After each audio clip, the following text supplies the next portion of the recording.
OneSearch in 1 minute. Enter your keywords and click Enter. OneSearch will show you articles, books, videos, and other resources that contain your keywords. Results are ranked by relevance, so you should get the best results at the top. Clicking on a title will give you more information about that resource.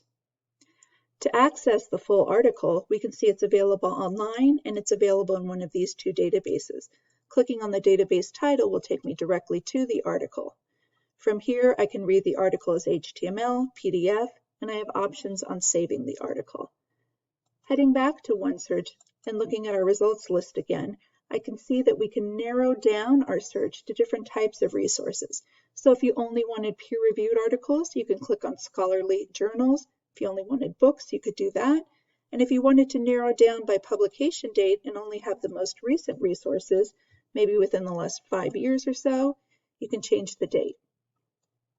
Have any questions? We're always here to help. Go to Ask Us at any time. Thank you.